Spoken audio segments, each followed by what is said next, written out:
Saudi அரேபியாவுக்கு வேலைக்கு சென்ற தமிழகத்தை சேர்ந்த பூங்காவனம் என்ற பெண் அடித்து கொலை செய்யப்பட்டதாக அவரது கணவரும் உறவினர்களும் புகார் தெரிவித்துள்ளனர்.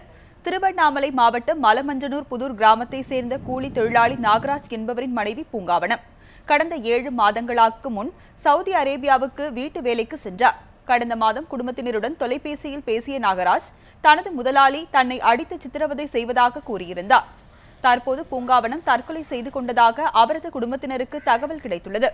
இந்நிலையில் பூங்காவனத்தின் இறப்புக்கு காரணமானவர்கள் மீது நடவடிக்கை எடுக்க கோரியும் அவரது உடலை இந்தியா கொண்டுவர நடவடிக்கை எடுக்க வேண்டும் எனவும் அவரது உறவினர்கள் தமிழக அரசுக்கு கோரிக்கை விடுத்துள்ளனர்.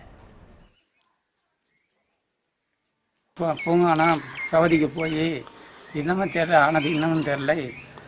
அவங்க அடிச்சு கொண்டு விட்டாங்க. இதை ஒன்றுனால எனக்கு அந்த செல்லு நம்பரில் வந்ததுங்க. எனக்கு அது பண்ண அடிக்கிறாங்களா உதைக்கிறாங்களான்னு சொல்லி வந்தது.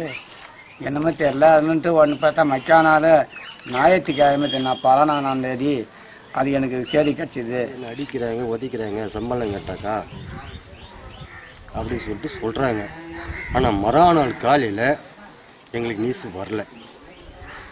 3 நாள் தெரிச்சு, மறுபடியும் 3 நாள் தெரிச்சு எங்களுக்கு ஒரு ஃபோன், இந்த மாதிரி எங்கள் மனைவி இறந்து போச்சு அப்படின்னு எங்களுக்கு ஒரு நியூஸ் வந்தது.